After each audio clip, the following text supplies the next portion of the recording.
Well, what's going on, man? What is up? Good morning. There's all kinds of. Good to see you, Joseph Morris is in chat.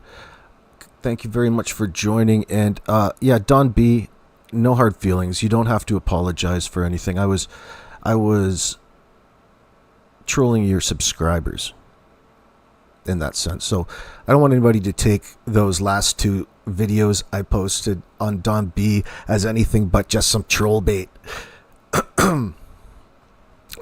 I never like to suppress the free exchange of ideas, no matter how stupid they may seem, because like you can figure out with Don B over time, it's perfecting a craft of marketing and salesmanship, and he's improved some, and I understand what it is that he's doing. It's just it would be nice sometimes if he could, not get us all dressed up and have someplace to go. Anyway, we're here talking about. What are we talking about this morning? I'm experimenting with some new looks. Let me see.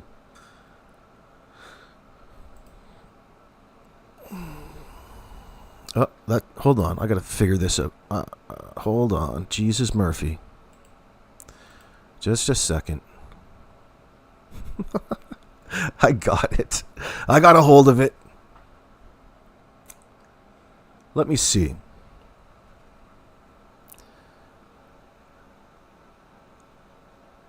It's good to see everybody. I want to pull up this screenshot. I'll pull this up so you have something to look at. Oh, there it is. Way down there. Holy crap. I thought I was losing my marbles. We'll put it like this while I'm reading some of these updates. I put this through an analysis up on Grok. When you use it a certain way, it's a really effective tool. You can save a lot of time. Of course, I put It's a Criming Shames transcript through this processor and put in some commands, and I got out a report of the questions and the crux of the information, and it's fairly interesting. Looking back 2 months, almost 2 months, it's going into the Canada Day holiday up here, and it was May 2nd, I believe, when the kids disappeared. It's interesting nonetheless. But I got to bring up, do you know what I think's really weird? That people behind the scenes are jumping the gun. Like, God bless Sunny over there on It's a Crying Shame. She does a good job, and she's, I'll put the link in the comment section after this particular live stream. You can go over and go and check out this entire live. I haven't watched it. I saw it going on last night, and I'm like, you know what? I was into something last night.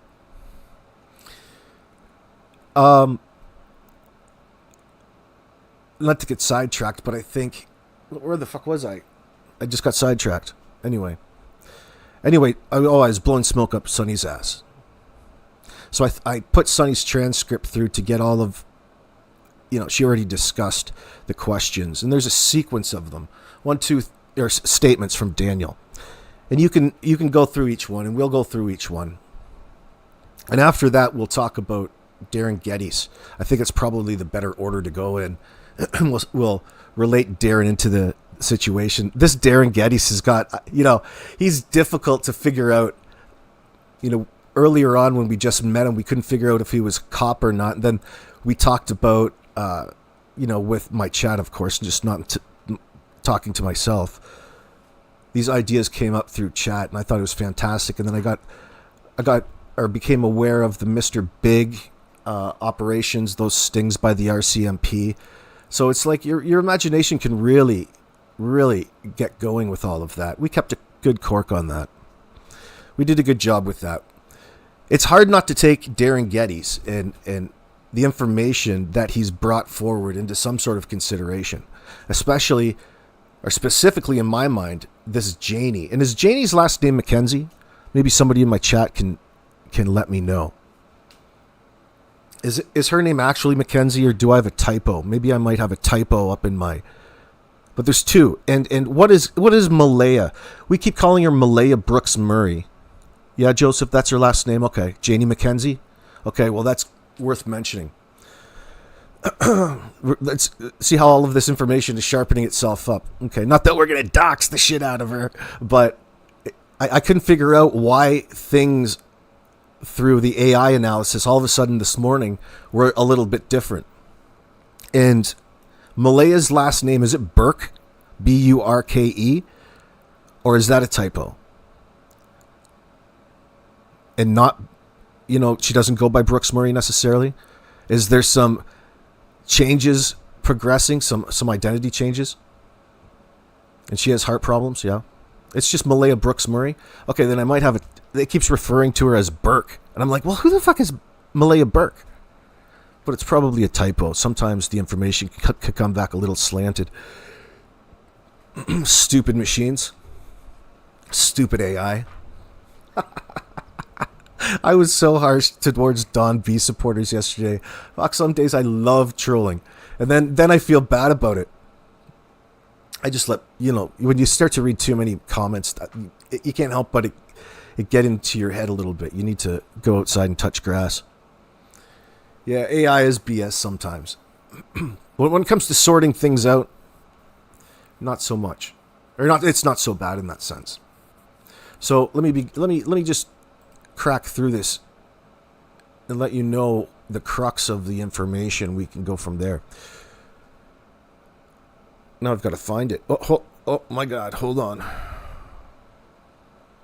It certainly isn't the be-all and end-all, but when you're trying to build notes and run a narrative, it's handy as all hell. So let me go up to the new statements. Okay. So apparently there's a Facebook group chat. Oh, great.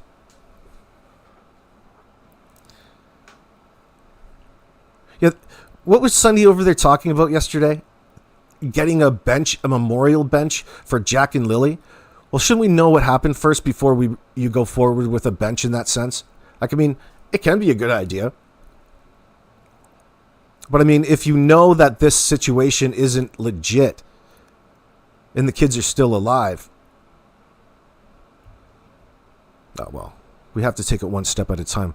The live stream, let's see, hosted by Sunny, God bless her. This was yesterday night, the 28th, I believe, of June. Focuses, I can skip that. But it focused on raising awareness for the disappearance of Jack and Lily Sullivan, missing since May 2nd, 2025. This is from Lansdowne, Nova Scotia, if you're wondering. The discussion includes contributions from Kent, references to Belinda, that's Belinda Gray, paternal grandmother, and mentions a fundraiser led by Alana King. A significant portion of the live stream addresses statements purportedly made by Daniel Martell, the children's father, in a Facebook group chat. We haven't heard those yet. As presented by Sun, you're probably reading your screen though, so you're ahead of the game. This statement provides new information about the case, particularly regarding Daniel's perspective on Malaya Brooks-Murray. We won't call her Malaya Burke like this is here. Stupid AI. The children's mother, the events of the disappearance, and interactions with family members. Below is an analysis of the questions Daniel answered in the Facebook group chat. I wonder who was all in that group chat. This was the one shared in the live stream. So the context. Let me skip down. So Daniel's statements as presented by Sunny provide critical insights into the beliefs about the disappearance, Malaya's involvement, the family dynamics. The statements are responses to questions posed by group members, reflecting Daniel's perspective 2 months after the children vanished. Below are the key statements, and we'll organize them by theme with analysis. All right. So the first one is this Malaya's mental state. The statement is, she will go long as she can, but will crack after her mental health is put to the test with exams. Holy shit, are you a sadist or what? Think about that statement. That says so much. We could talk about a lot out of that statement. Let me pull that up. That's a deep statement. Holy shit. Hold on, let me switch this up so you can see it a little better. Can you see that? Yeah. That's the top corner. She will go as long as she can, but will crack after her mental health is put to the test with exams. And that's that full frontal lobotomy coming. He's trying to scare everybody. Come on now. Oh, fuck. She will go as long as she can, but will crack after her mental health is put to the test. He's probably building up a little bit of resentment by now, perhaps. Am I reading into that too much? Let me know. I'm saying too much. He follows up by, I'm saying too much. Oh, this is a prick tease. Oh my God. He's all emotional in a Facebook group chat. Wrong place, Daniel. Come on, you know better than this. I thought you had better advisors than this. Like Derin Geddes. Let me see. Let me go back. Let me see what the analysis is. So let me add the context. So Daniel's suggesting that Malaya is under significant mental strain and may eventually reveal information about the children's disappearance due to pressure, possibly from police interviews or psychological evaluations. They got to catch me first. Sonny interprets this as Daniel implying Malaya knew more than she's disclosed, and her mental health issues could lead to a breakthrough or breakdown. I added that breakdown part. Could lead to a breakthrough. By way of a breakdown. Hopefully not. We don't need to go there.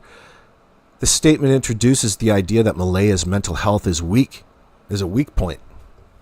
Excuse me. That could lead to her revealing critical details. It suggests ongoing or anticipated pressure from the authorities. Examples of these particularly exams that he mentioned could refer to polygraphs or interrogations. I wouldn't bet the farm on those things. It implies Daniel believes she is withholding information. This is a new angle, and it shifts focus from Malaya's actions to her psychological vulnerability. Well, one would have to think that the whole reason for lawyering up and maintaining radio silence would be because you're afraid of revealing what really happened in that circumstance when people start asking questions. You're already ahead of the game and lawyered up. Malaya is indeed under mental strain, as Daniel claims. It could indicate she's struggling with guilt or fear. Supporting the theory that she knows the children's whereabouts. This aligns with Derin Geddes' earlier claims from the previous, his earlier claims that Malaya orchestrated the disappearance. From what he had said on Crime, It's a Criming Shame's previous lives, or 2 lives before that, when he was up there.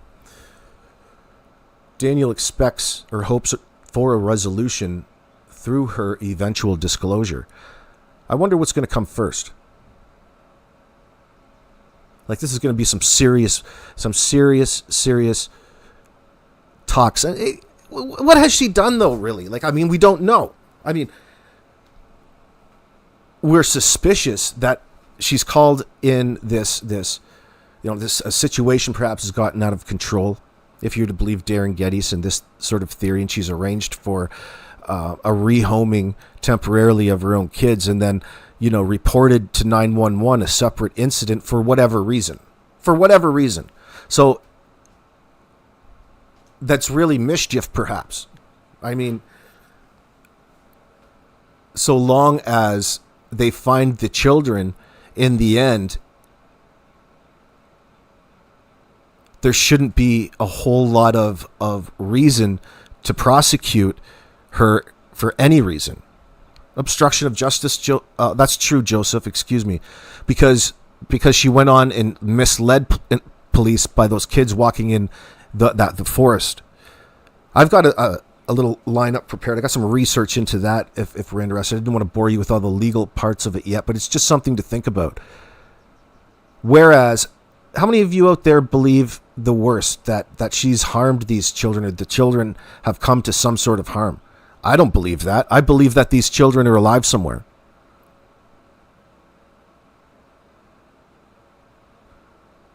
I'm not trying to put that upon you. I just think that that's what something like this looks like. Blair PI, you're saying the CPS were on her arse before the kids went missing? Yeah, that could be something. And remember, we talked about it the other day, about the transition when and if your children actually have autism, and how you really come to understand that usually isn't just making up your own mind. It usually comes by way of a doctor, something like that. Even the doctor in that circumstance usually back at one time couldn't tell the difference, so they would have to include. They couldn't tell the difference between a children being emotionally neglected and there actually being a possible ADD diagnosis ahead of you. So in that, I know in my situation, that set me into overdrive, and that's how my daughter came to live with me, because I was a different mentality at that point in time, i.e. I was green and fresh, not experienced as a parent.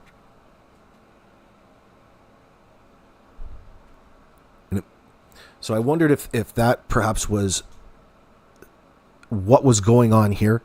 We don't really know, nor will we, but she's mentioned that there's a possibility of autism, and of course the teachers, if they're struggling at school, you're going to be bringing these issues up, like it or not, in that circumstance. And people can take situations when they're fresh, like I would think, in my opinion, Malaya is still young, so she's still green in that sense, and she is more vain, and her ego is built up in that, and she's more insulted by it, and it might be a contributing factor to why she feels the need to be so protective of her children in this circumstance. Now, how that equates to her calling in a false missing child report, because if that was really going on, why the fuck would you want to do, excuse my French, why would you want to do the worst thing possible and call the RCMP on yourself and invite the investigators in? That's pretty cocky of you. Even for a seasoned, world-class villain, that would be fairly cocky. So there's obviously got to be all of this, a lot more that we don't understand yet. But we'll get there. We're keeping our minds open. Wilted Lettuce, good to see you. However, who are going to keep these kids since she made a report? Maybe she'll see it, walk them into a trafficking ring. Who knows? Do you know what, Wilted Lettuce? I mean, that's definitely, I guess, the worst case scenario in a circumstance like that. I mean, who knows? This is where we're all left. Who knows? Why is there a need to create such a mystery in the public eye in that sense? Did she intend it? Like, what did she think was going to happen when you dial 911 and report your kids missing? People everywhere, you're getting a lot of eyeballs directed your way.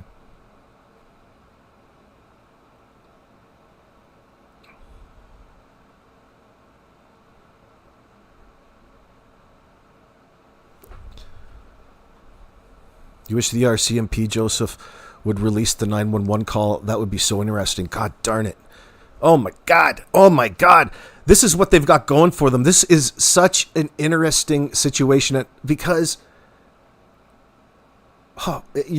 they're all the different in this circumstance. I'm not trying to romanticize this situation. They've made themselves such a mystery with people out there in the public that hooks them in. They've got that part. Now they just silenced, lawyered up. Or have they? You wouldn't think that's only going to last so long, even internally.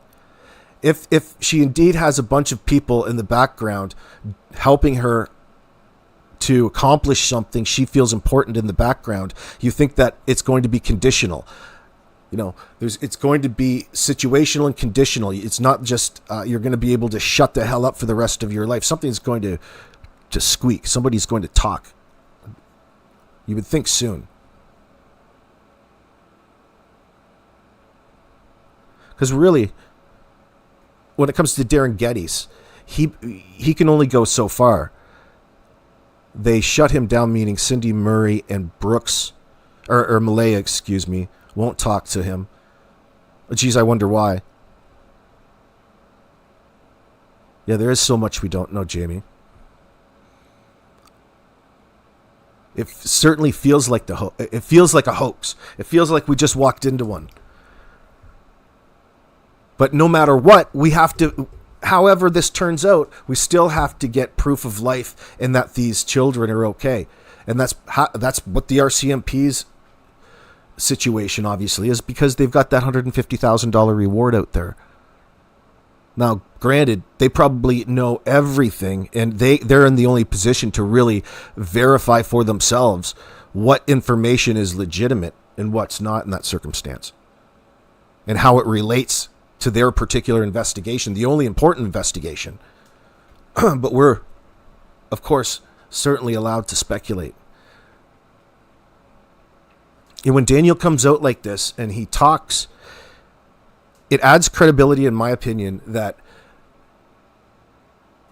there's more of a chance of the information that he's sharing to be accurate to the situation. He might be a despicable individual and he plays a role in all of this. Who knows at this point? But it's certainly a better, so far, it's a better, I could be eating these words. It's a better alternative to the worst case scenario, and that would be that something bad happened to those children. Like, it plays on that hopium in your heart in that circumstance, in my opinion. I don't know about you guys. Because it all comes down to who you believe. Now, I noticed like a lot of people have their backs up with Derin Geddes. I'm posing the question. You know, I can understand where people are skeptical, and you should be skeptical about anything. But I think it's the nature of the beast in groupthink, where people just reject the information in which they believe that they're seeking. You know, you have to understand the things that you don't know in that circumstance and be satisfied to a degree, knowing that you can figure it out. But to close yourself off of any of the information because of whatever reason, it's always a mistake. I'm not saying that that's what's going on, but that's what it feels like sometimes. All kinds of people upset at Derin. Let me go back and see this for a moment.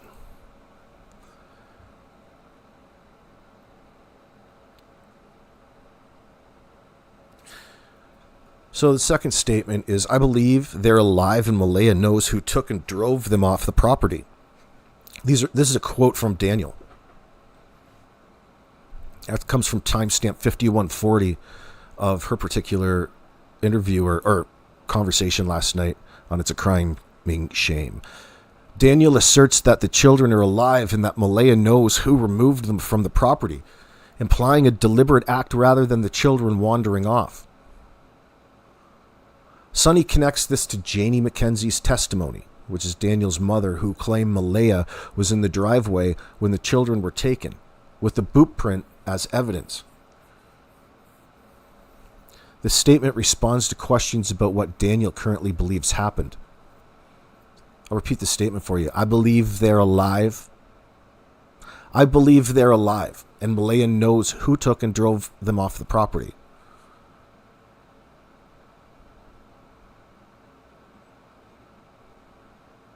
This is a significant revelation as it directly implicates Malaya in coordinating the children's removal, suggesting she knows the identity of the persons involved. It contradicts the initial narrative that the children wandered into the woods, aligning with Geddes' theory of a planned act. This assertion that the children are alive is a hopeful claim, but lacks corroboration at this point, especially to the public. Like, he really is a prick tease. But again, part of me respects the transparency of it all. And that little guy in your mind is thinking, here we go again. You know, you're getting sucked into another one. But you have to remind yourself, it's just, just this guy talking at this point. Maybe people want to look too much into it. I believe they're alive. So that says so much. Daniel believes those kids are alive and, and they went somewhere.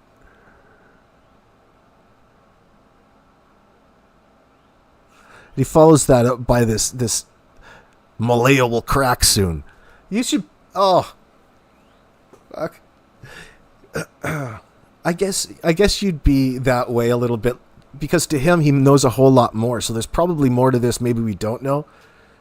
But he's unfiltered sometimes, which is respectable. I like that. He's all upset. He's going through all the emotions. His old lady just left him. Yeah, it's not an easy situation. Miss K, what are you saying down there? I'm not saying that I'm not saying... Oh.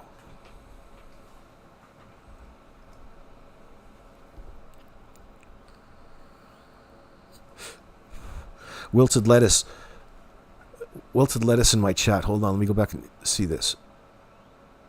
Wilted lettuce in my chat says, I'm so sick of all these parents doing awful stuff to their children, like the Wells, the Proudfoots, and now Malaya. So, Wilted lettuce, what do you think's going on? What do you think's happening? Like, you have to have something in your mind. They're all liars. They've all lied and made false reports for years, and summer and so. So obviously here's a person who thinks the worst case scenario, she's lying for a reason. Is that, I mean, fuck, that would be, we're sitting here trying to think about all the alternatives, and we can't account for the reason as to why you had to call in the first place. And I mean, people will simplify that and say because there really is missing children in that circumstance at the end of it. And all of this is just theater and bullshit to distract you from the point that the worst case scenario did play itself out, unfortunately. And I've just talked myself into the opposite of that. Because you want to think about the better case sometimes, you get it? Janie said that was her boot print, for sure, Wilted lettuce.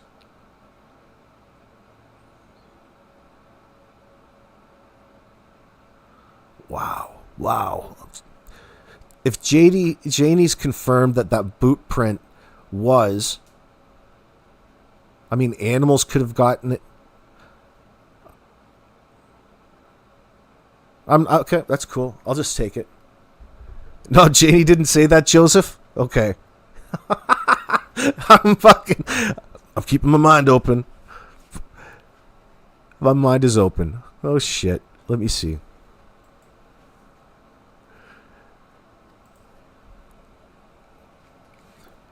So no one knew it. The Malaya's postpartum issues and focus on Meadow.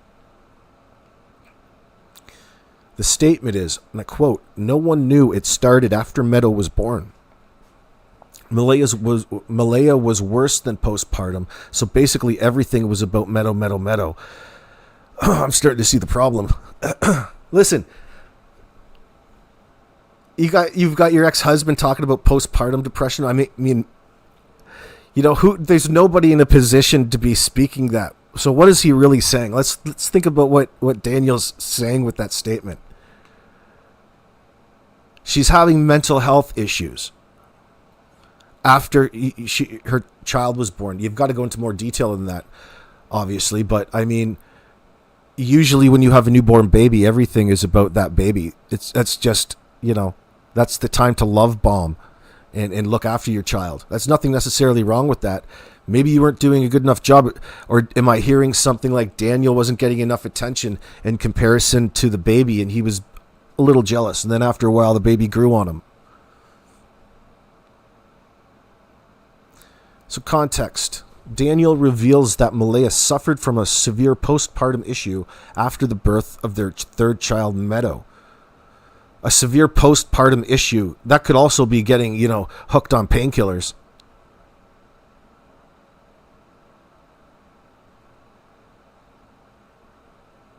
She suffered from a severe postpartum issue. That's not necessarily psychological. After the birth of their third child, Meadow, well, that's their first child together, her third child, which affected her behavior and focus. He suggests this condition led to her prioritizing Meadow over Jack and Lilly, providing context for her actions on May 2nd. Sonny noted that Belinda and Daniel had previously discussed this, indicating it's a known issue within the family. Well, it just could be. Maybe there is, maybe there isn't. Like, what is it? What was it specifically? Just that, it's this label that you like to float out there and use as a reason. It's very difficult when you don't know her, I guess. So this statement introduces Malaya's postpartum struggles as a potential factor in her behavior, offering a psychological explanation for her actions. It's new in the sense that it frames her mental state as a contributing factor to the disappearance, suggesting neglect or distraction with Jack and Lily. It all well, dude, you're in a fucking situation to be able to tell. Listen, Daniel, is that what he's saying here? Like he can't tell the difference between, neglect and not in the circumstance?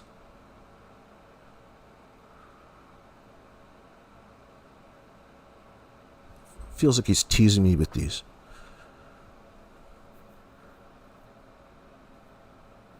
So Daniel reveals that Malaya suffered from a... Hold on. This statement introduces Malaya's postpartum struggles as a potential factor in her behavior, offering a psychological explanation for her actions. It's new in the sense that it frames her mental state as a contributing factor to the disappearance, suggesting neglect or distraction with Jack and Lily. It also implies family members were unaware of the severity until after the fact. Yeah, I'm not so sure. This could explain why Malaya appeared detached or uncooperative.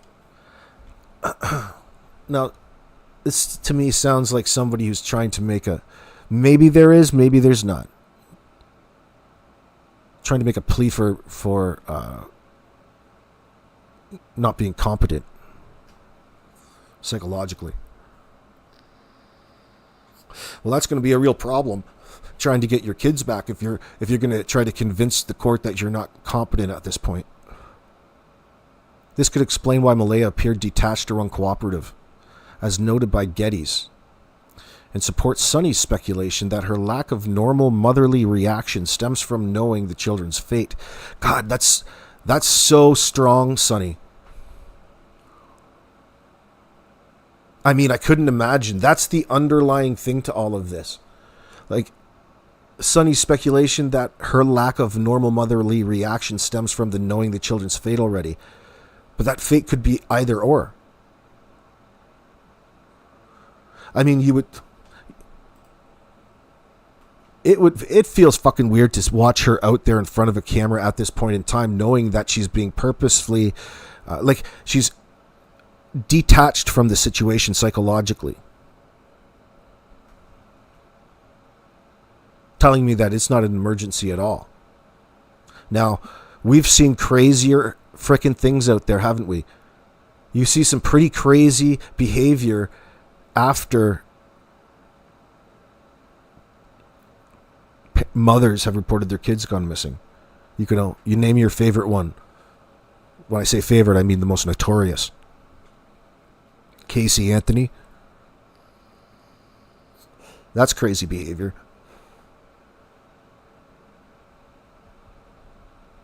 Susan Smith.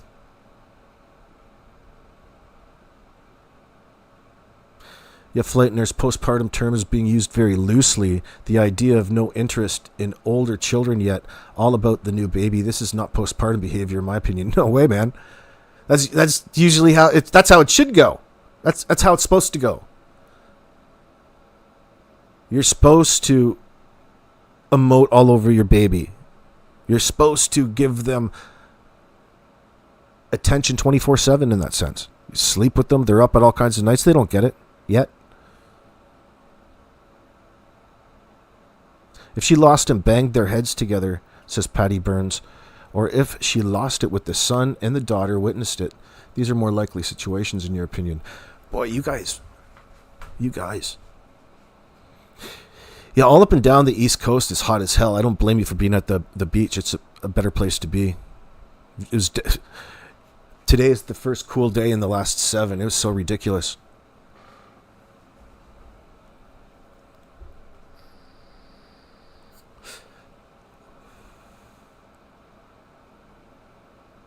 It's not cold there. You just believe in whatever.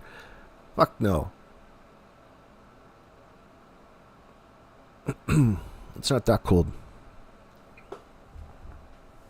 I'm enjoying myself a brisk iced tea blackberry flavor. I love that. Hold on now. There we go. Is it cooking over there in the UK right now, Pink Stripe? It's about time. It's about time. Too bad they're blocking out the sun over there. Oh, shit. You didn't really need to. It's always cloudy in that sense over there. The weather's crap. Shite.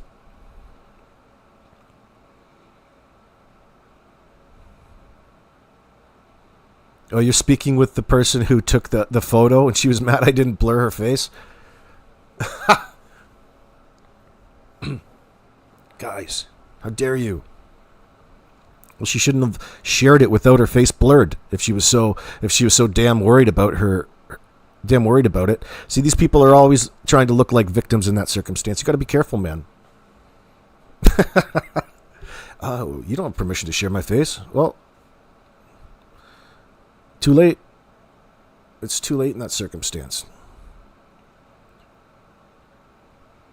So you do think the photo is real. I guess that's what it says at the end of it. Or she could be a really good gaslighter. They're getting used to this thing. Well, look at the audacity of them gaslighting the RCMP. Yeah, you ignored it. Yeah. Especially after the fact. You know, when it's after the fact, it's a lot more suspicious. Then they come back on you and they want to tell you all kinds of things that you did wrong in that circumstance. It's a bit of a setup. Bullshit. No, if you're worried about your privacy, you have to create that in that circumstance. If that piece of information, you would, if you didn't want, you guys shared it in the first place. You guys shared that photo. You wanted it to get out. Let me see. I'll get back to this. Oh, man. So I don't know what to say in that no one knew it started after Meadow was born. You know, that's Daniel talking in that circumstance. That's really helping out the case for Malaya, whatever that may be. You're going to want to blame all of this on mental health problems. Did you see that girl in Milwaukee that cut that guy up? Not your business. You know, put him in a bucket.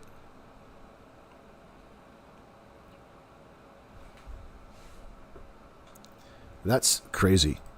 She couldn't even get off with that. But of course, we're not talking about that. So a lot of people, man, I've got a hard time at this point not believing maybe the worst had happened, and that's the reason why it doesn't make sense why she would call the RCMP, because at some point she has to be, you know, they're going to come knocking.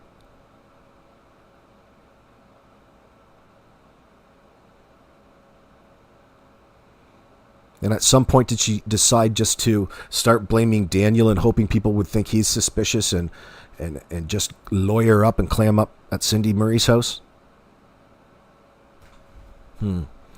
Next statement. She also said that the kids are in the woods. Stupid me believed that, and I searched and searched. Excuse me. She also said that the kids were in the woods. This is a quotation from Daniel. She also said that the kids are in the woods. Stupid me believed that, and I searched and searched. Timestamp 5252 from It's a Criming Shames live stream. Daniel admits he initially believed Malaya's claim that the children wandered into the woods, leading him to search extensively. Sonny referenced Janie's account, and Malaya told her the children were playing in the woods when confronted. Okay. Let me read that to you again. Daniel admits he initially believed Malaya's claim that the children wandered into the woods, leading him to search extensively. Okay. Sonny references Janie's account, where Malaya told her that the children were playing in the woods when confronted, prompting the initial search narrative. Daniel's comment suggests regret for accepting her story without question. Yeah, she didn't leave you much room for error, that's for sure, Daniel. I'll give you that. That's plausible. This confirms Daniel's role in perpetuating the woods narrative, aligning with Geddes' claim that Daniel covered for Malaya's lie out of love. That's what Dolly talks about a lot, I think. It reveals his initial gullibility and active participation in the search, which he later realized was based on a false premise. Like we all did. We get it. The mention of searching and searched adds a personal dimension to his efforts. So the statement shifts some responsibility to Daniel for amplifying Malaya's false report. though it suggests he was misled rather than complicit in the disappearance. It corroborates the family's narrative via Janie that the Woods story was a fabrication, raising questions about why Daniel didn't immediately challenge Malaya's account. That's a great question. So I'm trying to picture how that went down. How would that have gone down that particular day?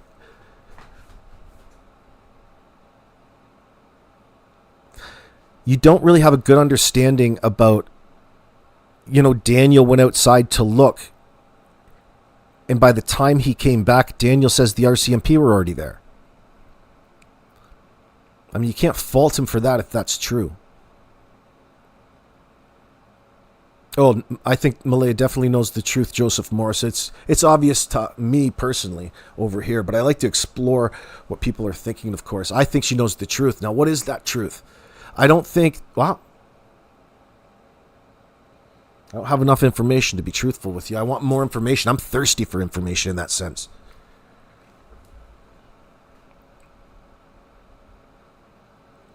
Yeah, Pink Stripes is saying that he's getting a bit cocky, but glad he's speaking. So am I.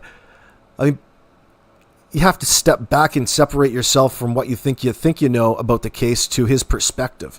It's important to get it from Daniel's perspective no matter what you think of it. And he's obviously a little bit bitter because he's coming through another, just when, it continues to be a whirlwind around his immediate life, and he's not asking for any of it.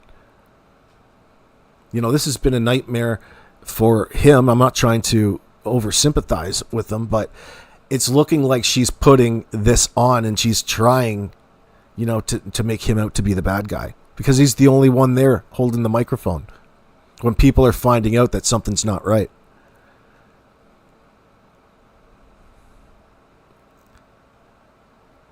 Yeah, Jen, I don't consider that so much at this point anymore. Yeah, you can say that pretty much about everybody in that circumstance.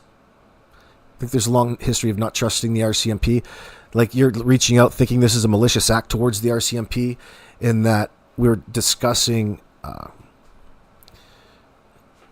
baiting or a sting situation, or like a reverse situation where they're trying to set them up for litigation, entrapment, and trap them into some sort of lawsuit for violating their rights in that circumstance. Maybe, but I think there's a lot more to that. You could do that anyway. Hey, Virgo away. Good to see you.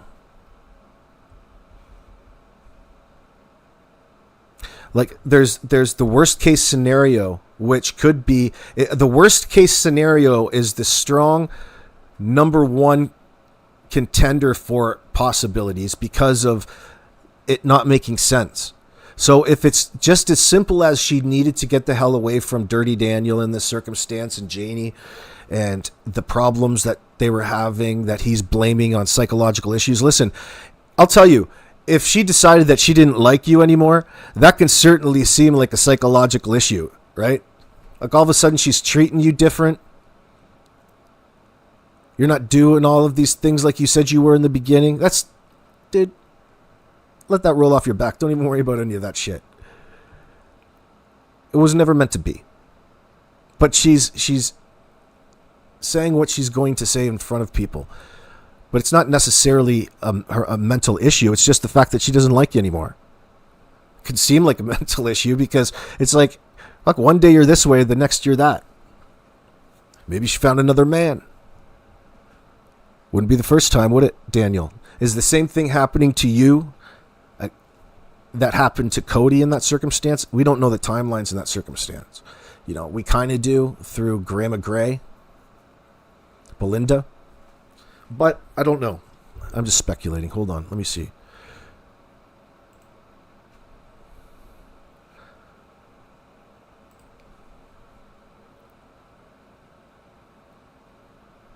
So the family silence, there's a fifth quote here. Let me see. A fifth quote. Family silence and the risk of moving the children. Not one person in her family, this is the quote, not one person in her family speaks to bring the kids' attention. They can't. Then the kids would be moved to a different location. Daniel claims Malaya Brooks-Murray refuses to speak publicly about the case, implying that doing so could prompt whoever has the children to relocate them. Sonny interprets this as the family avoiding attention to prevent the children's location from being compromised, possibly out of fear or complicity. This is coming from timestamp 5226 of It's a Crime and Shame. This introduces the idea that Malaya's family is deliberately silent, potentially to protect the children's current location or avoid legal consequences. It suggests a coordinated effort to keep the children hidden, with the Brooks-Murray clan fully aware or involved in the situation. Oh, she absolutely knows what happened to those kids. The fear of the children being moved again implies that they're alive and in a specific location. This statement escalates suspicion about Malaya's family's role, supporting Geddes' frustration with their lack of cooperation. It suggests a complex dynamic where the family may know more than they're disclosed, possibly protecting Malaya and or others involved in the disappearance.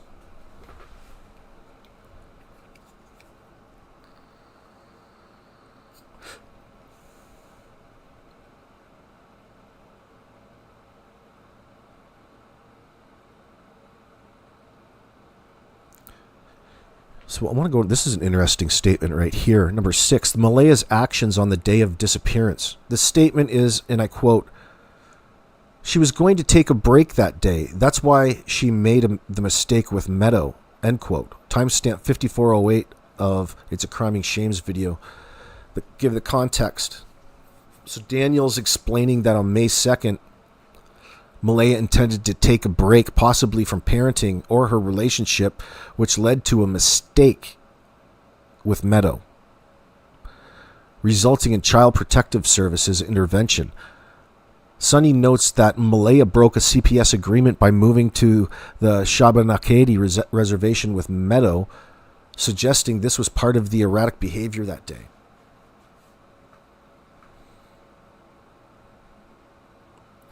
Which led to a mistake with Meadow.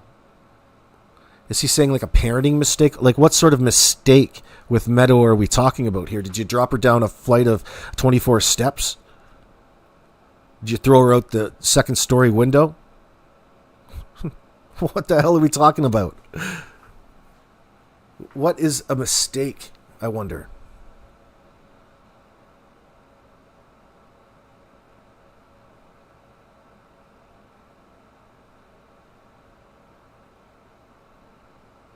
It's not on that little screenshot that's on your screen. I'm sorry. Must be another screenshot that I don't have here, guys. But you're going to have to take my word for it.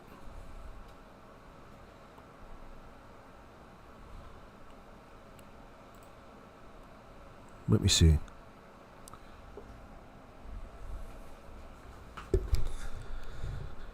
Let me see here. She was going to take a break that day. That's why she made the mistake with Meadow. What fucking mistake? I wonder what mistake she made with Meadow resulting in CPS intervention.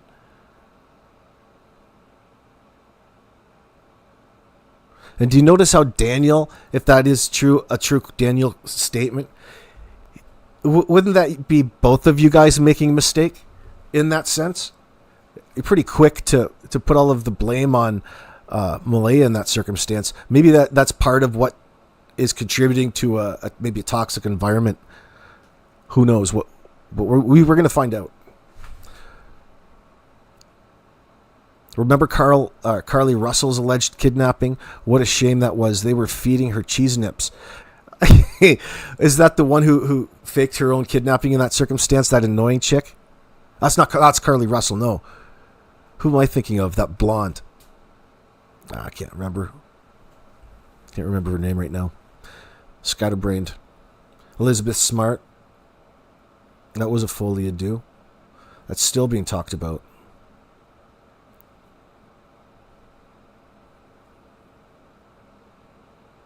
Derin went public. Malaya felt they were closing in, says Joseph Morris. So Malaya ran from Cindy's house in Wentworth with Meadow, violating CPS.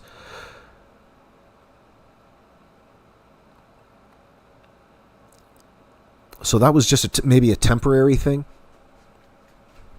Obviously, Daniel has gotten to see Meadow since then under a supervised visit. She's probably making him out to look like a huge asshole in all of this. Maybe he is an asshole. Well, that was a mistake. So CPS took Meadow from her. So Meadow is in CPS custody, and Meadow isn't with Malaya in that circumstance, or Cindy. I get it. In Wentworth. As she initially was. I wonder what that mistake... Sherry Pampini, Betty Smith, thank you very much. I don't have to think about that anymore. According to Derin and Daniel? Okay. So all of that had to have happened after May 2nd in Wentworth at Cindy Marie's house in that circumstance. Okay.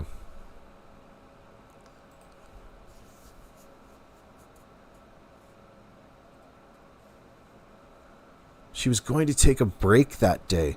Well, she has no more kids left at that time. I wonder... I really hope the worst didn't happen in this circumstance.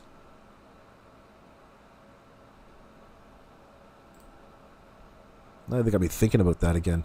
Daniel explains that on May 2nd, Malaya intended to take a break possibly from parenting or a relationship that led to the mistake with Meadow. Okay. Let me go on.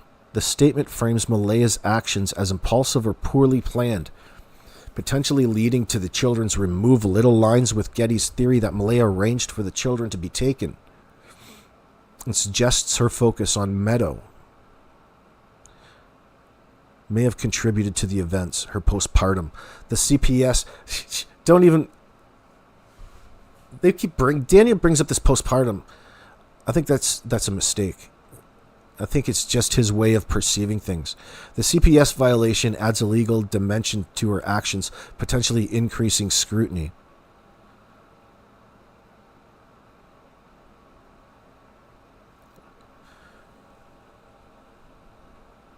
So there's another one. 7. Daniel's frustration and limited disclosure.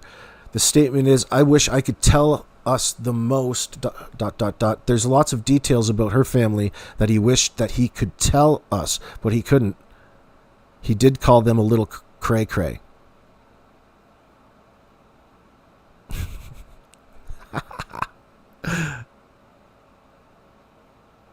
Daniel expresses frustration at not being able to share more details about Malaya's family, describing them as cray-cray, which means crazy.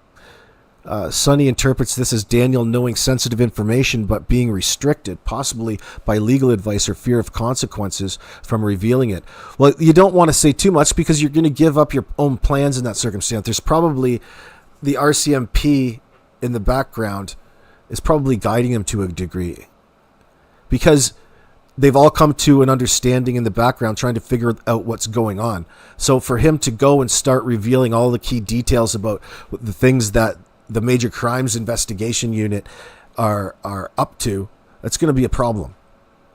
It's counterproductive. Especially if you're trying to set her up and extract an admission to whatever the hell she's up to.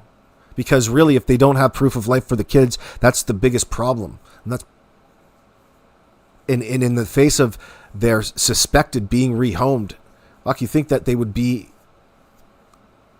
hot on the trail in that circumstance. The question is, when did they start thinking that way? When did they begin their suspicions? You would think from day one, being there. There's a problem. If you don't find that kid, especially in a remote area like that, pretty much right away, something else is going on from an investigator's point of view. They would have had to have problems with the timeline in a quick manner in that circumstance. They would have known right away something's up. I'm just thinking about that. Anyway, so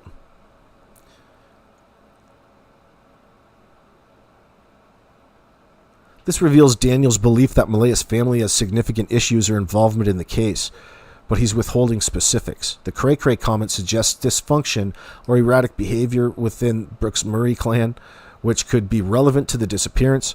His desire to share more but inability to do so is new, indicating external constraints. I wonder what cray cray means then.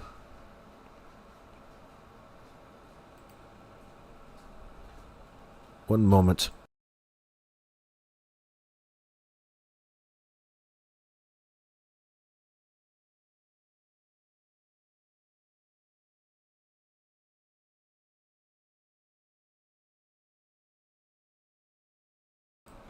We're still getting up here in the morning over here. Oh, there we go. Back to bed.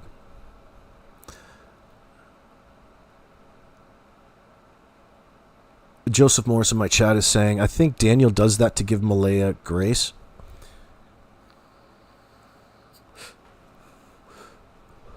It's kind of all over the place with that. Who knows what he's really meaning, though? When you, and granted, I'm just reading this information for the first time. Okay, like my reactions are probably going to change after I think about them, like after a few hours. Lacadian LeBlanc, good to see you this morning. Why didn't Malaya leave all the same vehicle with Jack, Lily, and Meadow? I don't know. This is the mystery that rolls around in my head. Why the need to even call these kids missing in the first place?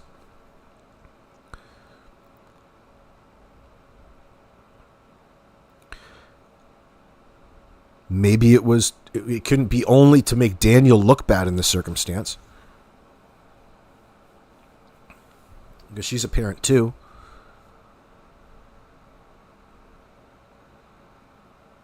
Is it a foolhardy attempt on trying to get CPS out of your life if publicly everybody thinks that your kids are gone? Like the ultimate faking of your own death type of scenario? We're going to move down to Argentina in that weird Nazi village.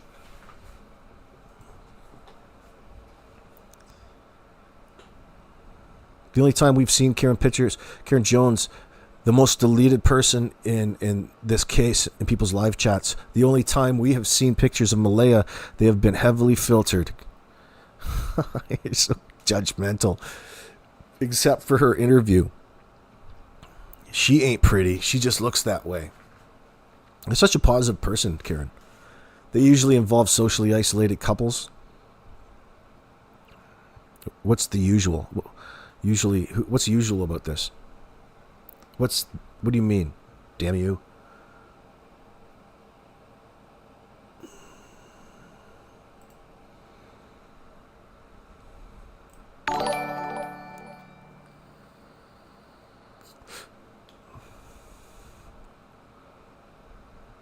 Supposedly, says Wilted Lettuce, she's seen Janie come out of the trailer. Janie was supposed to be at her boyfriend's house, but she wasn't, and her dog started barking, right? And she knew her goose was cooked. Then she had to play dumb. I believe that account. Personally, I believe that happened.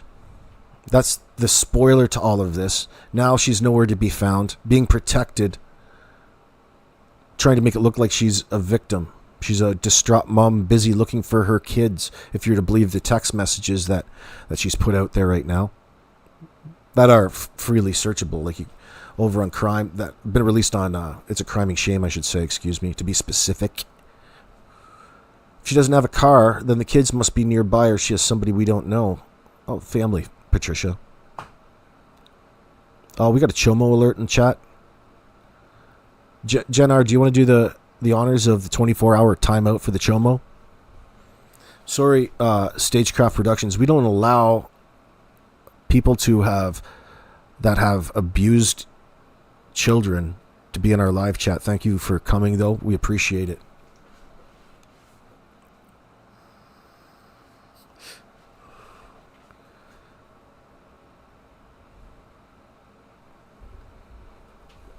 It comes with the territory of exposing motherfuckers on the internet.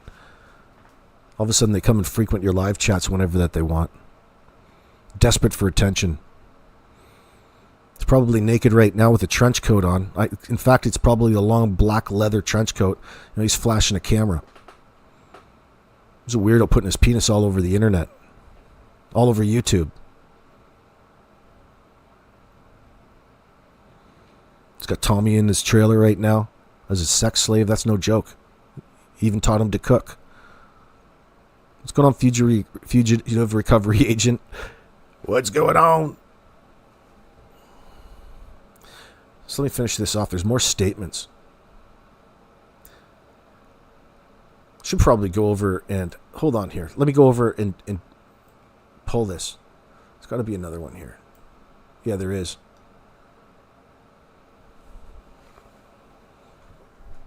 Just wait for my screenshot here.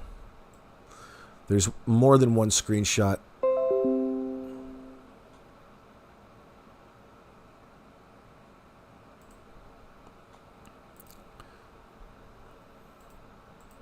Fucking come over and steal some content, boys. Stealing it all from you. Yeah, she wanted birth certificate, school pics, and fuck, she got all kinds. Do you know what? I'm just going to share this. I'll talk about it. It's probably good enough.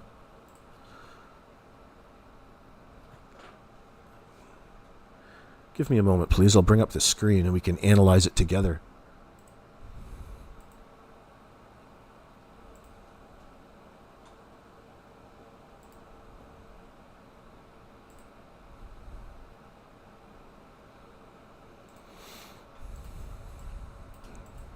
Get right in there.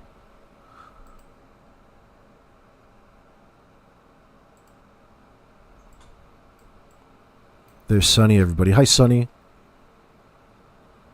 Hello, darling. Let me see here. We're having an ultra close-up look at Sunny's stream here. Excuse me. Mispronouncing my names. What is this saying up here? So there's... Yes, she wanted birth certificates, school pics, and other stuffed animals for Lilly and Jack. He's even referencing as, you know, as they're alive right now. Like, I believe he believes that. And I've got to put my belief at this point in time with Daniel. It's hard not to.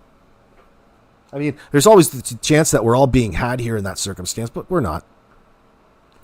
Chomo alert, this X crew is Rex in a sock account. Will you do the honors again, Jen, please?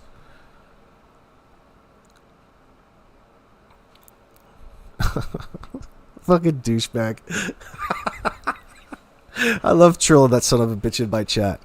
He sits over there on his channel, like streams 18 hours a day in his hot RV without his shirt, complaining about me nonstop, and Bird and Mr. 303 and all the people he's going to sue. It's fucking nonsense.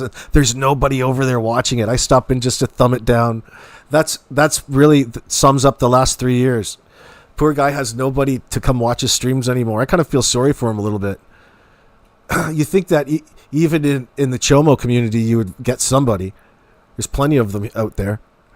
Why don't you go and try to, like, speak directly to other Chomos? Have you ever tried that? The fucking guy. Oh, he spends all his time trying to convince you that he's not an actual Chomo. That's it. He pretends that it doesn't bother him at all. Fucking Rex, you gotta fix yourself. God damn it, brother. Yeah, but who fed the chickens that Friday morning? They got chickens out there, Lacadian? That's cool. A lot more. I hear that all the time, all these people having chickens.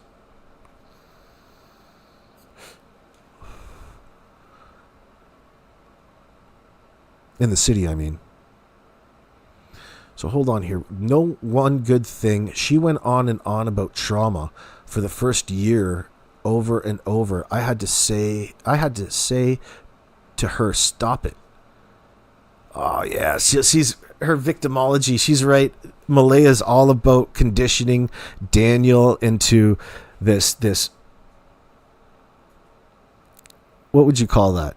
This way of treating her. Always the victim in the circumstance. You've got to be very sensitive. First of all, why are you talking about this? You can kind of see where the problems... You guys aren't good with each other. You guys aren't good for one another in that sense. You should want to give your girl all kinds of attention in that circumstance. But what he's really saying is that she got super annoying. She got like super annoying to be with. He couldn't even be with her and enjoy his time with her because she was too busy trying to make herself look like a victim all the time.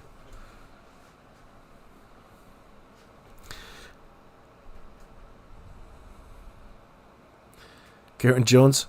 You know they got chickens too. Do you know them personally, Karen Jones? Joseph Morris is saying, it sounds like Daniel knows who is hiding them. He needs to say who is hiding them. Hold on, let me pull this back a little bit. So you can see those comments too.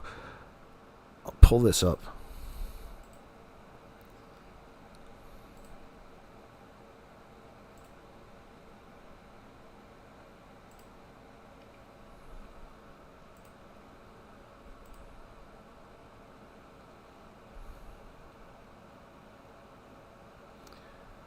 I can't go on that res she belongs to. It's dangerous for me. He is making all kinds of friends, isn't it? Some of the worst shit goes on in reserves, man. She doesn't have the mental foresight to understand the complex nature of what she was about to do. 2 missing kids at the same time, 1 in a million chance. Why is it that you're making her out to look like she's nuts in that circumstance? Man, oh man. So if Daniel and Darren, let me read you some of these comments. It sounds like Daniel knows who's hiding them. It needs to say who is hiding them. Oh, exactly.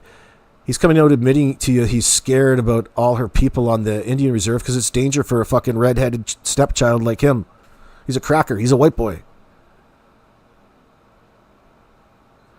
It's a strong possibility, but the fact that you'd saying that publicly tells me that there's a reason for it. You're not just an ignorant son of a bitch. It's dangerous for him because his family doesn't like him in that circumstance. Sounds like, let me see. Joseph Morris goes on to say, if Daniel or Darren drops names, it will be a witch hunt, but this is ridiculous if they know the truth. Well, one would have to think that they told the RCMP what it is that they're telling everybody online in that circumstance. So we got to say that anything that he's discussing, hopefully he's already discussed with the RCMP. I would think that he has. Like this is, he has, and he's being careful with what he shares in that circumstance. But in the same time, isn't he kind of giving himself away by telling you all the things that he's scared of ahead of time? You can kind of, so what I'm saying is, you may not have it 100%, but you can guess, you can make a fairly accurate guesstimate as to what perhaps might be going on. You don't think Rent Boy would pass the poly now, Lacadian? What, are you calling Daniel Rent Boy? What are you... Guys are fucking hating on Daniel. They're green. Maybe they're not meant to be married. Not everybody are like Brad Pitt and Angelina Jolie. Gosh. They're not even married anymore, are they? Or are they? I don't know. I just had to pull somebody. Karen Jones, it's a folie à deux. It's called a transmissible madness. You're saying that she has somehow induced some sort of mental illness into Daniel. She transmitted her trauma onto him. It's projecting, I think they call it. She's projecting. Because she's a covert narcissist. And he also had a pre-existing condition, possibly schizophrenia in the family somewhere. Ah, fuck, don't believe that shit.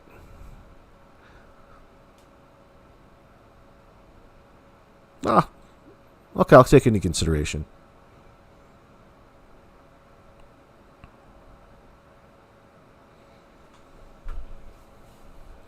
Miss K, he can tell the public now, but he couldn't pick up the phone and call the GP. I think other people know this already. We're just kind of getting information that's out on the streets in that circumstance. Joseph's getting frustrated with how Darren and Daniel are speaking cryptically when children are missing.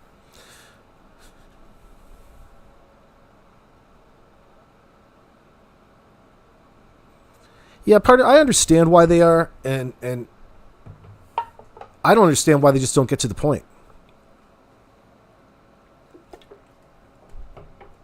Like, understand at least why you're protecting the information. Just don't pick and choose because you feel like answering one question as opposed to the other. There's fake Derwood O'Grady. Was Daniel fixing fence on Thursday evening to keep the chickens in or prepare for Friday's roller coaster? Flight nurse is asking me. Oh, I don't know. You're thinking something. Stop talking cryptically, young lady. Those are not Daniel's words. The complex nature of what she was about.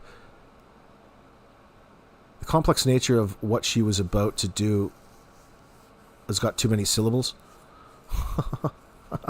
You saying that somebody's put that in his mind, like the RCMP? He's You're probably right in that circumstance, but he's probably Googling the shit out of everything, right?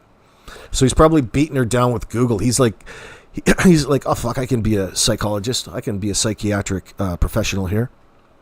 I'm right beside you. I can tell this thing exactly what your problem is, but it's all so biased. So who knows what it turns into? It's his suspicion. Like even is she out there or not? She's got to be a bit out there, probably. You got to be a bit out there to be with her. Like he may as well just come out and say it, says Joseph. Yeah, who has them? It's already gone this far. His suspicion is probably correct. Like, I mean, you would have to think that he would know in that circumstance, or he would know who knows, and where best to direct the RCMP. Yeah, dropping these little cherries and nuggets and people, yeah, it's unnecessary. It's much more interesting after people know what the fuck is going on. Then you can get into it. But they're driving this mystery home. Wilted lettuce. Why no tell the RCMP? Why not tell them, Malaya? God damn that! I can't wait to find that out. I can't wait to watch these particular interviews, initial interviews when they come out. They'll be somewhere. But we won't be able to watch them for at least, depending on how this rolls, a little bit of time. That'll be evidence. The 911 call and how it was reported, that would be absolutely interesting. She'll have to protect that. Her lawyer will probably have to protect that for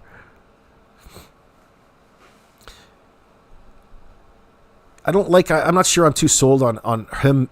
On one hand, he makes her out to look like this lunatic, but on the other hand, it could be padding her defense depending on what has ultimately happened.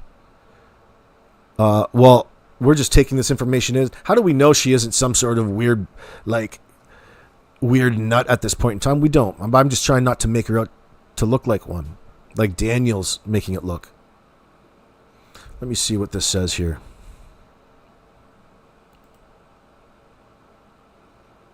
She fell in love with Meadow and Jack and Lily fell to the wayside, he says. Fuck, that's pretty strong. I lived it. I took care of Lily and Jack. She only cared for Meadow. Meadow's only 18 months old. You guys are rookies, dude. You guys have no patience. These are poor investors. I can't believe he just said that. Hold on, let me read this again to you. She, meaning Malaya, fell in love with Meadow and Jack and Lily fell to the wayside. Are you sure? Are you sure about that? So what are you saying? That you have more of a contributing factor into this disappearance than anybody, Daniel? If you're the primary caregiver and she's fallen to the wayside, what? How did this living arrangement at home work? It doesn't sound like you guys were very compatible. It sounds to me like you were purposefully structured in ways that would conflict with one another's well-being. Like, can you not just figure it out as you go? With the common bond being the love for raising a family. Obviously, you guys had a baby together. I think we're starting to find out the dynamics. She fell in love with Meadow, and now Jack and Lily fell to the wayside. I lived it. I took care of Jack and Lily. She only cared for Meadow. Like, Meadow's barely been born. She's just a wee thing. How can you possibly say that with such determination in that circumstance? It seems to me like he's a bit immature, possibly. He might not be very good with kids, perhaps. Maybe he didn't have a very good father or a relation with his parents in that circumstance. They weren't as hands-on and loving. You got to learn it from somewhere.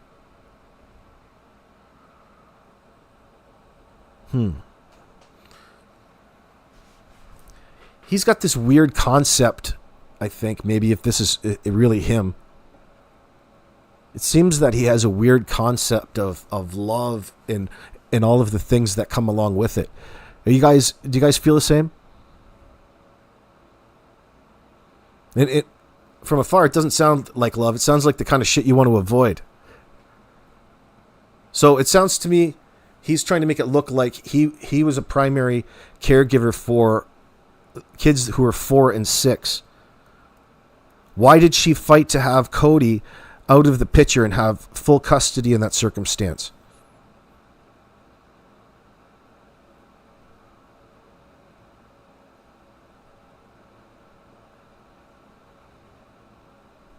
It seems so hard to believe. So you're telling me, and it would seem a little bit, it would seem that you're putting all of this on her, but you're having these issues. Like, for example, we don't know what the issue is that the school indicated CPS got involved. We don't know the reasons behind that. We know what you said, but it could be a number of reasons. So you're really saying that you're a contributor to all of that, because really it's not difficult raising kids and dealing with them on a daily. So why is it not a happy scenario anyway? How would you and why would you want to put yourself in a position to start weighing the responsibility on the daily routine of what would otherwise be a happy and normal family?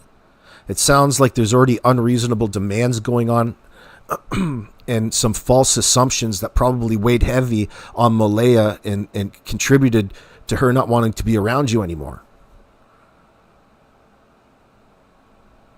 Like, what are you sitting back with a stick telling her how much percentage of the day she needs to allot to each child? What are you doing around the house to help her out, to minimize that effect on her? Are you cooking? Are you cleaning? Well, we know you're not fucking cleaning up the yard. We know that you're not painting the exterior of your RV there. You got things to do. But we're just up here judging like crazy. But it seems to me like there's something going on there. That's either not genuine.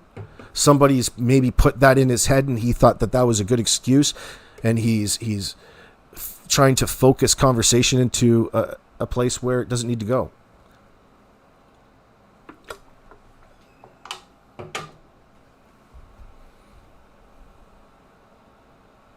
Wilted Lettuce saying, sorry, I'm skipping. I don't get everybody's comment. You got to bear with me. Sometimes I miss some, so please be patient. You might have to repeat yourself.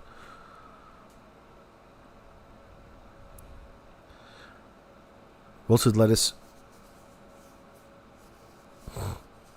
I think you're right, Joseph. I think maybe he has said it, but, maybe I think he's acting on the RCMP's direction in this circumstance to be safe, playing it safe, and that nothing's preventing him from really talking, but he's really the only one who's being told probably what's going on in the background to a degree. They probably don't converse with him much anymore, but all that information has been out already. All she has to say is, look, I was over in my head and effed up. The kids are safe. What's the harm? She kept this charade up, then bye-bye. Attention? It's got to be more than that.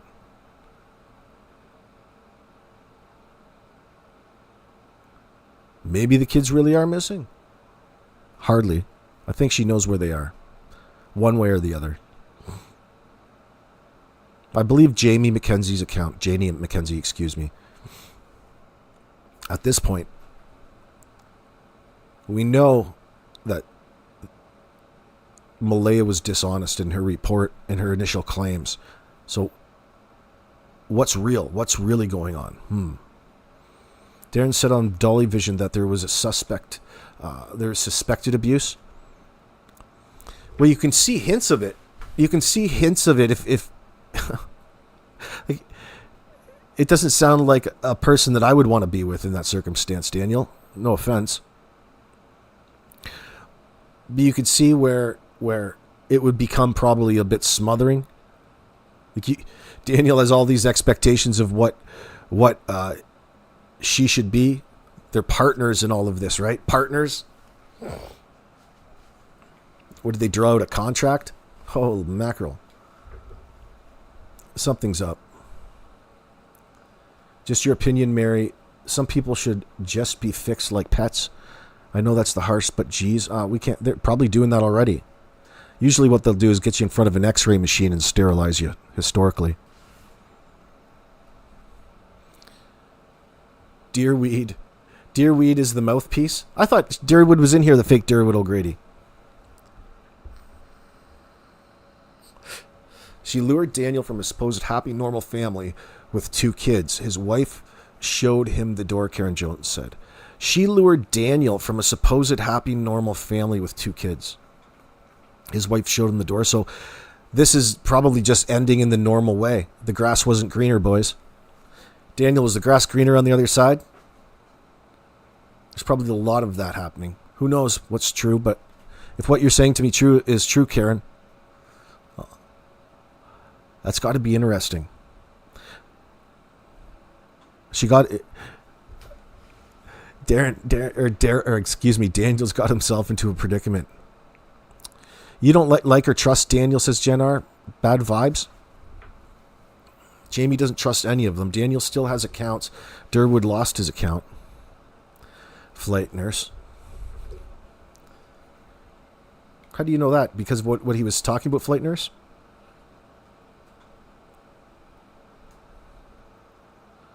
Yeah, well, to Les, you want to hear my insight? I'll talk my opinions on it all day, but they're subject to change at any one particular moment, especially with this. So it goes on to say, man, that one sticks out in my mind. She fell in love with Meadow, and Jack and Lily fell to the wayside. I lived it. I took care of Jack and Lily. She only cared for Meadow.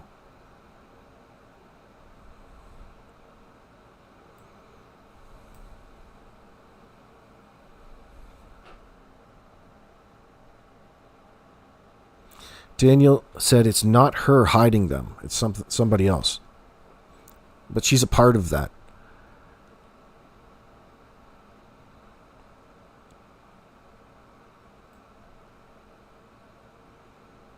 Let me see what the next set is.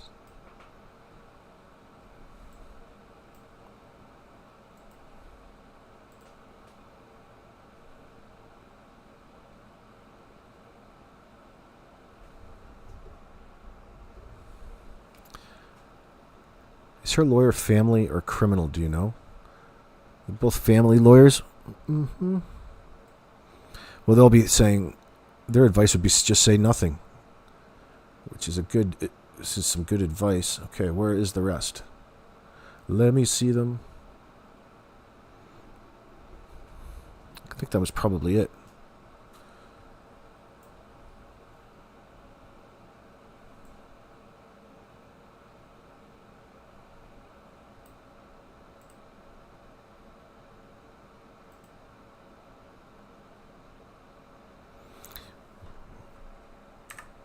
What does Grok say? One moment, please. Gotta get myself back.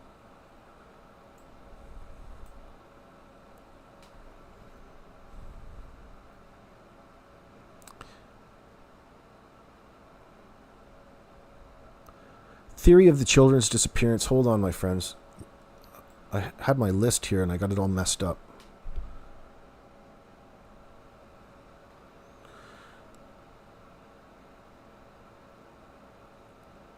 Malaya's knowledge of the children's whereabouts. The quote is, I believe that they're alive and Malaya knows who took and drove them off the property. Daniel asserts that the children are alive and that Malaya knows who removed them from the property, implying a deliberate act, rather than the children wandering off. Sonny connected this to Janie Mackenzie's testimony, who's Daniel's mother. That was way back.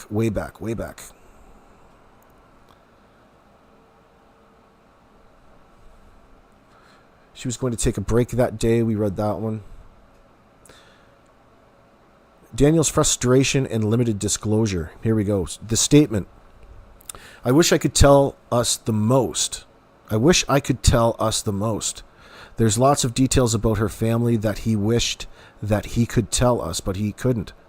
He did call them a little cray-cray. We did read that one.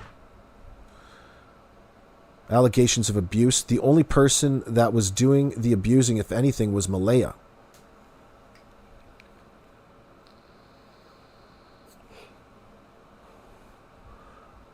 Daniel claims that if any abuse occurred in the relationship or household, it was perpetuated by Malaya, not him. Sonny questions this. So do I, by the way. So he's acknowledging this. He's acknowledging that there's abuse in the household. But if there was, it was only one-sided and coming from her. So you're acknowledging that there was abuse in the household. Let's don't worry about the details right now. But there was an abuse in the household around the kids, which would contribute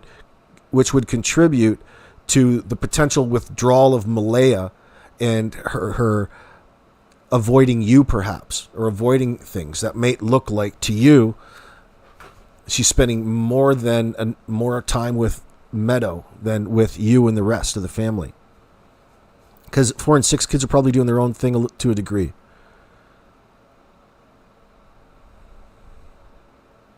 Daniel claims that if any abuse occurred in the relationship or household, it was perpetuated by Malaya, not him. This is a significant claim, as it shifts blame to Malaya, portraying her as an abusive party in their relationship. It's new. You can see that. She's abused by proxy right now, just with calling the RCMP in. It's new in that it directly contradicts any rumors or suspicions. Examples those Geddes heard. That's from a previous discussion, that Daniel was abusive or responsible for the children's fate. The statement attempts to clear Daniel's name, aligning with his passing a polygraph. Well, he thinks that polygraph is just the cat's meow. Like, big fucking deal.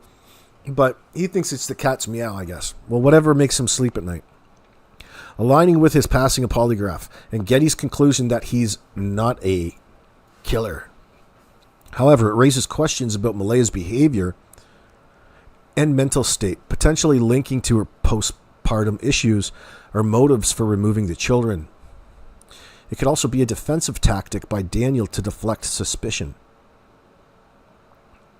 So this new information from Daniel, the crux of all of this. The new information from Daniel's Facebook group statements is shared in the live stream over at It's a Criming Shame. Centers on 3 points. Malaya's central role.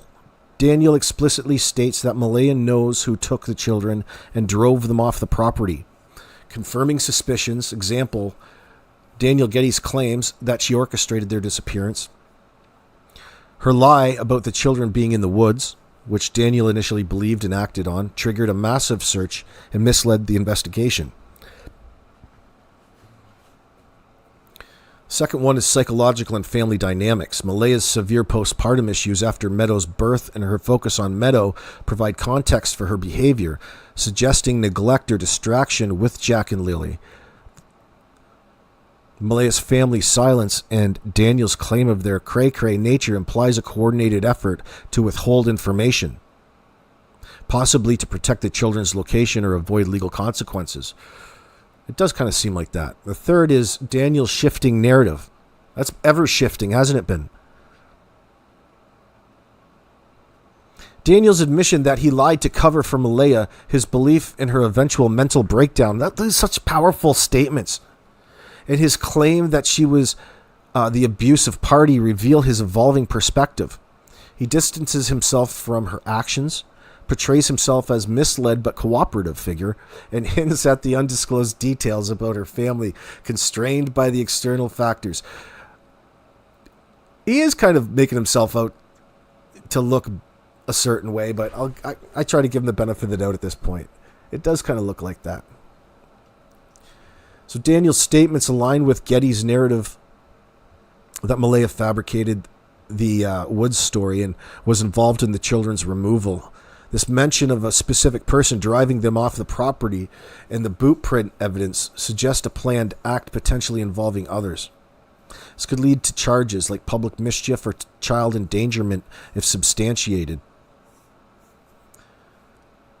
Daniel's repeated assertion that the children are alive offers a hopeful perspective, supported by the idea that Malaya's family's silence is preventing their relocation. However, this lacks corroboration and could be wishful thinking or a strategic claim to reduce his culpability.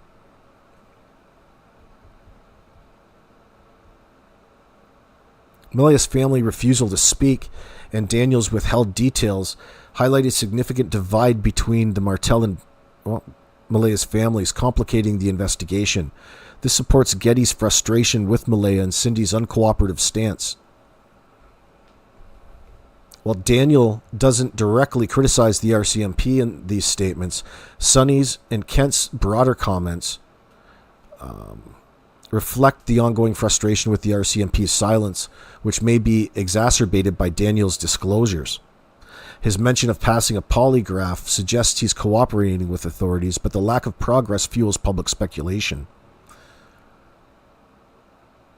Daniel's claim about Malaya's mental health and family dysfunction are compelling but lack evidence beyond his word and Janie's testimony. The cray-cray comment and postpartum details add complexity but require verification to be actionable.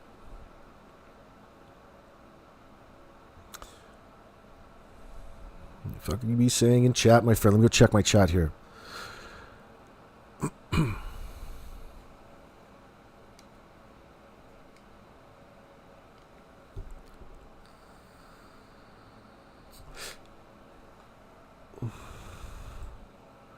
Let me see here. We got Durwood back in chat. Good to see you, Durwood. Let me see here. I just messaged Daniel directly to come out and say it. Daniel is relevant now, just saying. Wilted lettuce.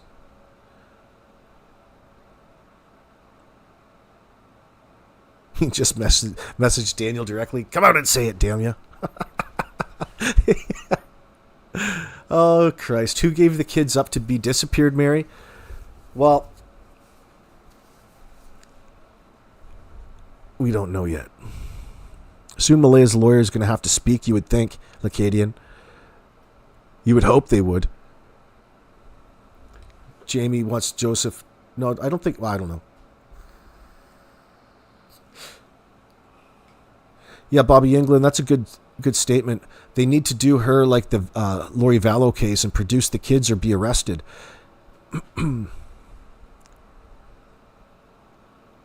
Karen says the official band council is not involved. That is like saying the mayor. Oh, I hear you. Joseph's local to the case. Joseph, Derwood O'Grady, I've said over and over who has them. They are alive, well and very well taken care of. Malaya is never far from them. By that, Derwood, do you mean you're talking, you mean, oh, I think that's playing in the background. Hold on.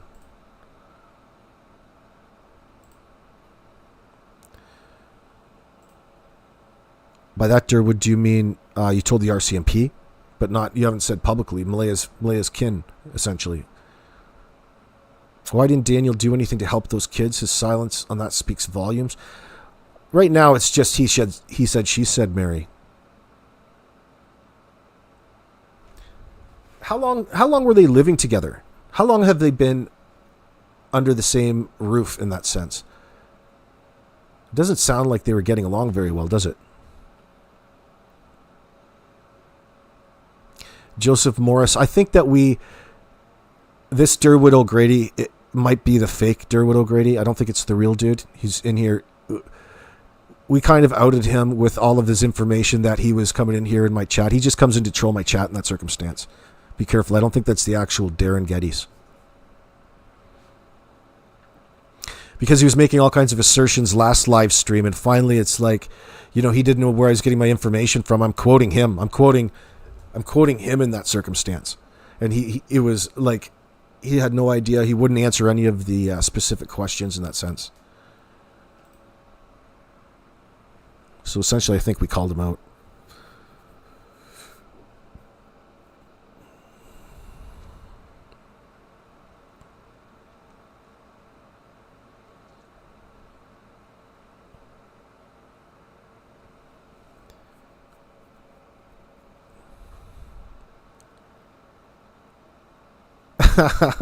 Yeah, that's not fucking fake Derwood, bro.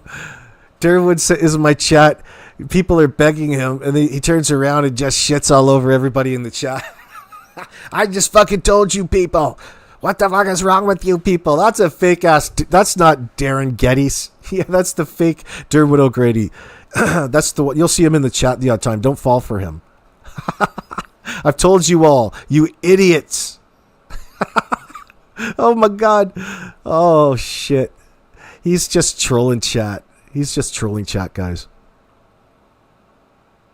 That's not the real Derin O'Grady. No matter how bad we want it to be.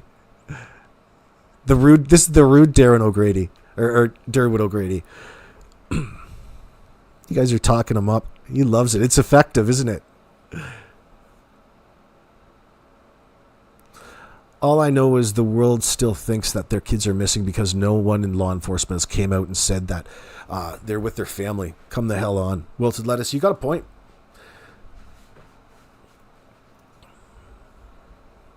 It would do that. What I think, where did we find the fake Derwood? Because it came out of the confusion. That it's a person who saw an opportunity to catfish because there is confusion over the mustache of Derin Geddes. And if you go up to the Daily Mail's column on the case of Jack and Lily Sullivan, Grandma Belinda Gray is pictured beside a person who has the same mustache, looks like the same dude to Derin Geddes, and it mentioned her as her brother. So from like a couple of weeks ago, there's always been a question over who this dude really actually is. So we've been theorizing loosely on who he says he is, as opposed to who he says he is. So it could be something to it, could be nothing to it. Could be two men with the same mustache, but they look like they're twins. Doppelgangers. The ICB. Fucking guy. What a douche. Oh, Jimmy, you know he's fake. Thank you very much. They called him out last time too. Karen Jones, the world does not think the kids are missing. Their own grandmother thinks that they're no longer with us. She's the only partially sane person in the story. Well, that blows my mind. I think if you're put in that situation as Belinda Gray is, you have to impress upon everybody what your worst fear is as a grandparent. It doesn't have to be necessarily reflective of what you personally think based on what you're seeing, but you've got to represent the children to the best of her ability. And I think that's what she's trying to do. She thinks that they're no longer with us. The worst case scenario has happened.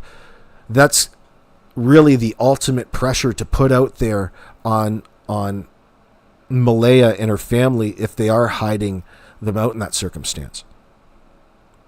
Because she's in a position to really steer people's opinions a certain way. And of course you want to highlight the worst case scenario and what makes this situation and where it points towards where the real mystery is, in my opinion. We don't know where the heck she is. Loudmouth 981, thank you for listening. You have a good one.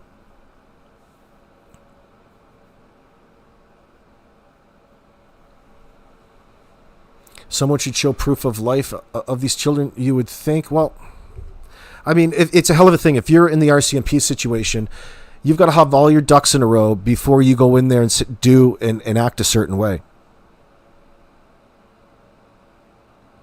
You know, that process of building evidence and confirming when there's so many lies around is just a time-consuming thing. It can be. You have to act on the evidence. But to be fair, I believe that they probably know. Like, I do believe Daniel and Derwood have talked about everything that they've mentioned with the police. I feel comfortable about that.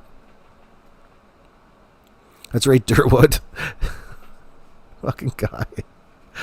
The grandma was not trying to steer opinion. She was trying to show us her raw heart. Okay, well, why are you saying that's what she's... The same thing, Karen Jones.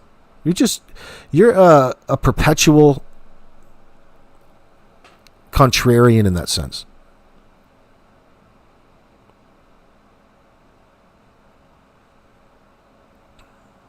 Bonnie Turner, Durwood, I believe you believed what you were told, but the children need to be found. You can speak to the fake Durwood O'Grady. It's kind of like speaking to Santa Claus. Oh my God. Well, friends, let me know what you think in the comment section below. I am going to shut this down, make some lunch, and we'll be back a little bit later on this afternoon. Let me know what you think about Daniel's statements. Is it theater? It's probably a window into what's actually going on in the background. Because no matter when we find out what's been going on, we're still going to be just as affected in that sense. Some of us are going to believe it. Some of us are going to refuse to believe it. It's going to take a while until we all work ourselves out of our own little biases in that circumstance. It's not right or wrong. It's just the way we learn together. And where in a places like this situation where there's a lack of any evidence, I'm thankful for as asshole-ish as I can come off about it. I am thankful to the girls over at It's a Criming Shame for what they are doing in bringing us this information. I'm thankful to Daniel and Derin Geddes for having the balls to come out and let the public know at least something, give them something to complain about, and hopefully they can maintain somewhat of a smile through all of this. If it truly is as innocent, and we're hoping it is, as innocent as they're trying to portray it. So, friends, I will check you guys out. In the meantime, go check out Joseph Morris. Go check out, who else is talking about this? It's a Criming Shame.